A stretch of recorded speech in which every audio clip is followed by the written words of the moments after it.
Classes in session, boys. It's Patrick of Can't Afford College. And today I'm going to be taking you through 6 steps to become a better networker.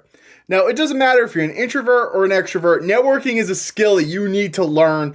And the only reason why you're not successful at it is because you're afraid to get uncomfortable and hop right into it.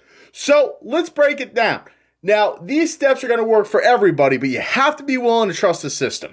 So, the first part of being successful in any networking endeavor that you go into is make a plan.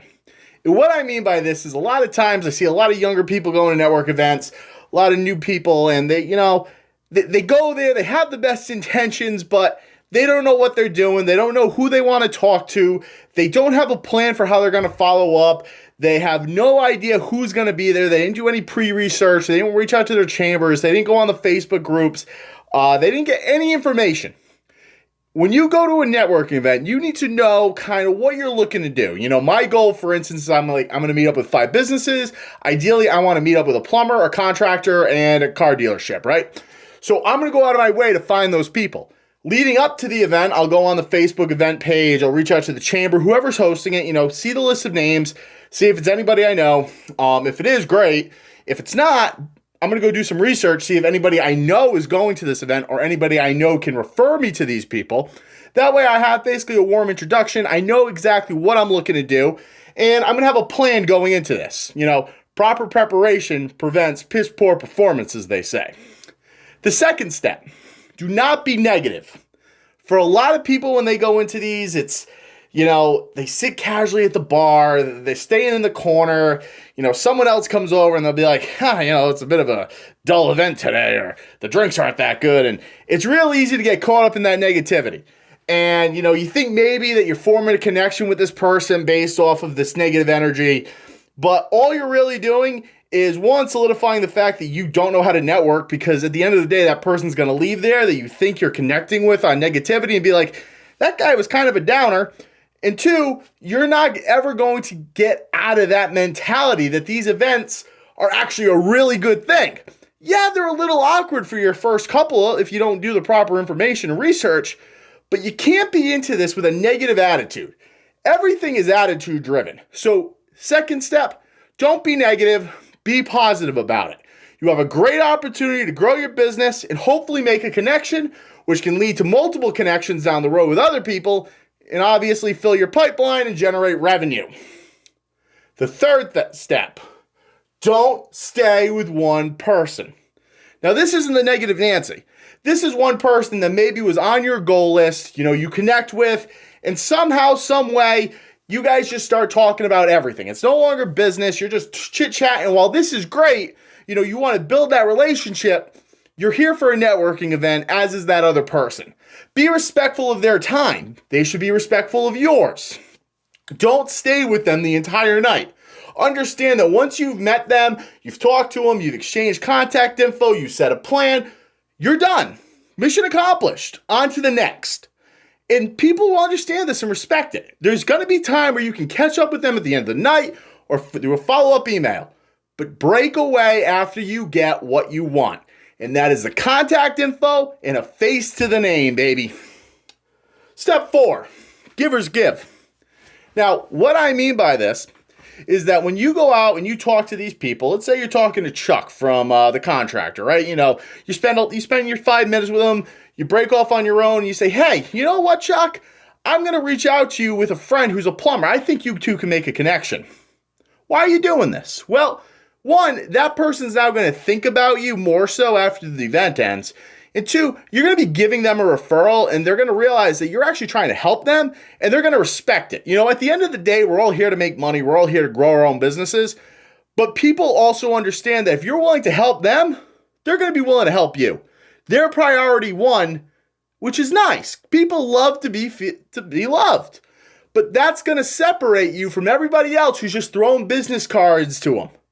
So be ready to connect them with people that are already in your network and make it a point to tell them this, because in your follow-up email, you can drop this. It gives you another option to form a deeper connection with them. And it's really easy. Once again, you got to make sure you do your homework and remember to be positive. Step number 5, probably the hardest step. Make the first move. What I mean by this is, like I said, you go to these events, you got some people that don't know anybody in the corner, you got a couple people at the bar, and then you got everybody in their little groups. And the little groups, it's hard to get in. They're having conversations. The people at the bar are usually negative, and the people that are just kind of up against the wall not knowing what to do, they're just as scared as you and don't know what the hell they're supposed to do here. So when you see these people, if it's the people up at the bar, go up and introduce yourself. Say, hi, I'm Patrick. I work for the wireless zone. What do you do? Oh, start chit-chatting. Over by the groups, maybe you're in the radius. You happen to see someone, they're talking about something. One of them happens to make eye contact. Immediately say, hey, I'm over here in your conversation. That sounds great. My name's Patrick. I do X, Y, and Z. And join that circle. Just by looking for those little signals of, you make eye contact, welcome to the Thunderdome, baby. We're engaging. Let's go. And the people up against the wall that have no idea what's going on, once again, don't be negative. Go up to them and say, hey, you look just as lost as me. Who are you looking for? What brings you here? How can I help? Make yourself friendly. Make yourself that guy.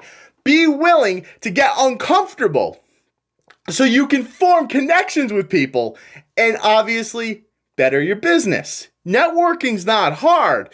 It just requires you to just do a little bit of, hey, how's it going? Hey, I can't happen to notice, but you're a contractor. I got a bunch of people that are actually looking for a contractor who aren't here. Could I get your information so I can put them in touch with you?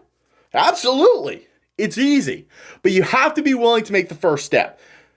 Look for the skews. They make eye contact. They look a little lost. They're having a drink and they don't really know what they're doing. And those people that are in their little circles, just wait for the opportunity to engage. As soon as they give eye contact or there's a break in the talk, just say, hey, can't help but mention it, but here's my info.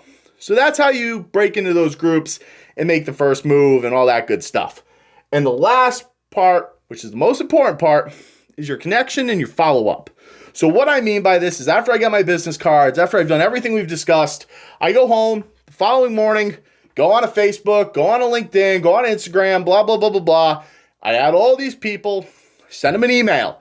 Hey, it was a pleasure meeting you. Here's the information from my buddy Chuck. I think it was great.